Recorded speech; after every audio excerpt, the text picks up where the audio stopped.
guys. So we are stopped at Elephant Butte, New Mexico, letting Clark play on a playground. Kendra and Clark are over there somewhere. And we thought that we would answer some of y'all's questions. So the first question that we got was from Ainsley. Hi, Ainsley. Her question was, how do you not go stir crazy in a small space? Well, I think with Kendra working and me wrangling Clark and doing some of the like household duties, it has kept us busy in the normal way that we would if we were still in our house. You know, still working with Clark on school things, and we're still doing like our day-to-day life. It's just in a smaller space. So that has, you know, that's helped us not go crazy in a small space, is that we've just kind of stayed busy. And then her other question was, do you ever get cabin fever? The answer to that is no. We have not gotten cabin fever yet, and I think that it'll happen eventually. I think on, you know, rainy days it could happen, but days like today we just recognize that we need to take breaks, and we take them. Hi everyone. I have a question from Sarah Dracon. Howdy Sarah, Sister Sarah. She says, how is the cat handling all of the travel and any worries she's going to run out? So the answer to that is, you know, she's fine. She's just as lazy as ever. It's our big fat cat who doesn't like to do much, so she's never been, you know, really spaz kind of cat, and has always been real relaxed and would rather be on someone's lap than anywhere else. So she remains the same, and when we leave the door open, she might hang out at the door, and every once in a while she might try and sneak out, but it's never a dart out. It's always kind of a sneak down, and then normally as soon as she lands on the ground she starts rolling around. She doesn't go very far, so we don't have any worries about her getting out, and she's handling just fine. We keep her in a carrier in the truck, and then when we take breaks and go into the Airstream, we let her go take breaks in the Airstream. So she's doing good. So the next question is from Krista. Hi, Krista. Aunt Tonks. So Krista's question was, how do you plan your stops? Since we do kind of have a bit of an idea of how long we'd like to keep our days. For example, you know, if we could keep our days to 4.5-hour drives, if possible, like that's what I would like, 4.5 or less. But if we're making long road trips like we did from St. Louis, now moving on to Arizona, we knew that we were going to have to put in some, you know, a couple of really long days. And so we just tried to see, you know, what was going to take about 6 hours on Waze, or 6.5 hours, I should say, on Waze, and just assume that's going to be pretty much a full day for us.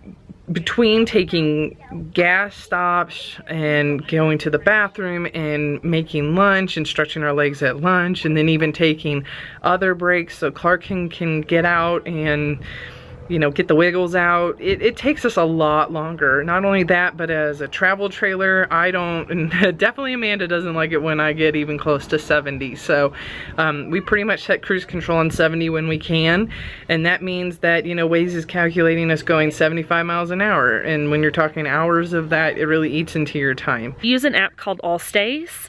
It's a great app, and we have used it for almost, I would say we've used it for every stop, and it has state parks, national parks, RV parks, independent KOAs, and so it tells you all the different details from, you know, is this low budget, is this high budget, does it have waste dump, water, electric, what are the little nuances, as well as AllStays has like Walmart, Cracker Barrels, travel stops. So we use AllStays as well to try and locate truck stops to get gas. There's membership and clubs information on AllStays. It's just a really valuable resource for us.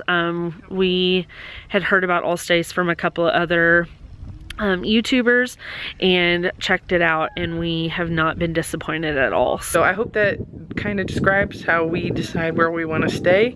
Other than that, with regards to like tonight, we're going to stay at a state park. It really wasn't a distance thing for us. It was more of a, hey, this place is really cool, and it could cut up, instead of one really long day, we can do 2 short days, which, you know, with me taking vacation this week, we have the flexibility to do that. So we're going to stop at the City of Rock State Park tonight. Just because it looks cool. As far as planning the drive time, that really just depends on where we're headed. Like this trip out to Tucson being such a long haul, sorry, I couldn't resist Clark and Kendra over there swinging. We look around to see if there's anything that we want to see along the way and where we could stop and camp for the night. Abby, the question that she had for us was, can Kendra still work at the same place that she was working previously to us going tiny? And the answer to that is yes. Yes, she can continue to work and do her same job that she was doing. And then for me, I was and still am Synergence distributor. So if you have heard of LipSense, Synergence is the creator of that, and they are a skincare and cosmetic line, but they are most known for their LipSense product. So that is what I'm doing to help kind of offset our income. All right, the next question is from Rachel. Howdy, Rachel. I hope you guys are all staying warm up in cold St. Louis. You asked the question, what are your favorite road trip games to play? And so I gotta be honest, we don't play a lot of road trip games. This road trip out to Arizona has been the longest road trip we've taken. Up to that point, it's just been 2-day trips to St. Louis and 2 days back, or 1 day, you know, to Austin, to Houston, to Dallas, kind of jog. So it hasn't been too much of work. We've done a little bit of school with Clark while he's in the car and tried to do songs and memorizations, and we do a lot of like listening to audiobooks. Even for Clark, we listen to Harry Potter, and for us, when he's asleep, because he still naps, so we actually get anywhere between 1 and 2 hours kind of downtime in the truck just to listen to what we want to listen to. And so Amanda and I really like listening on road trips to J.D. Robb, and right now we're listening to the audiobook Ceremony and Death. So detective novels always keep you on your toes, which is good when you're driving.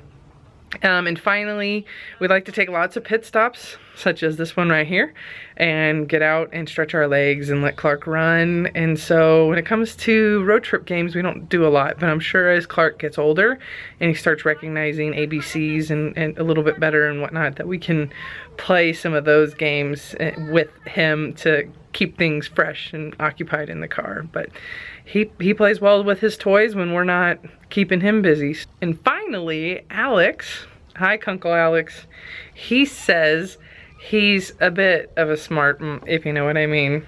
How do you prevent an outdoor water spigot from freezing when you need to fill your tank? So he's asking this because we actually had this issue while we were in St. Louis. So we bought a heated hose thinking that would help, and instead our heated hose worked, but the hydrant that was giving us the water froze. So we've since then learned from a couple of RVers that were in the camp, those that didn't wrap the hydrant didn't get water. Those that did wrap the hydrant got water. So in the future, if we're having to be up in anywhere cold, I definitely am going to pick up some lights or heated wire, and then, you know, just cheap insulation, cheap blankets, cheap wrap kind of thing, and wrap the hydrant to make sure that it doesn't freeze like it did on us. So Shonda asked us a question about, have we ever been in a rainstorm in the Airstream yet? She's wondering how loud is it, and how is it in the cold and the snow? Well, we have experienced all of those things.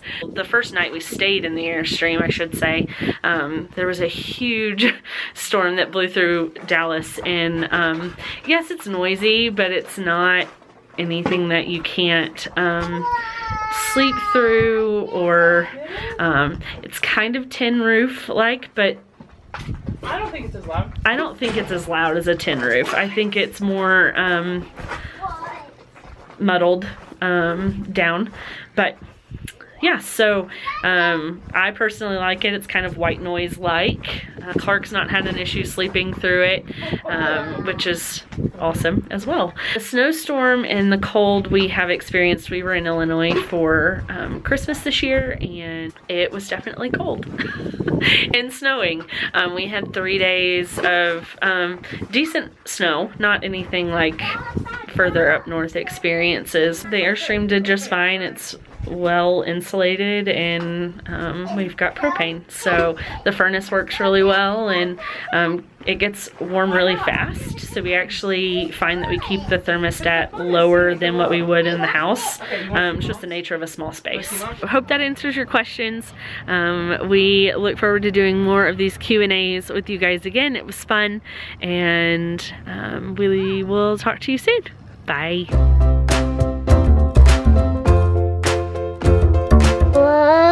Hello. Guess what? What? We are the Wandermires.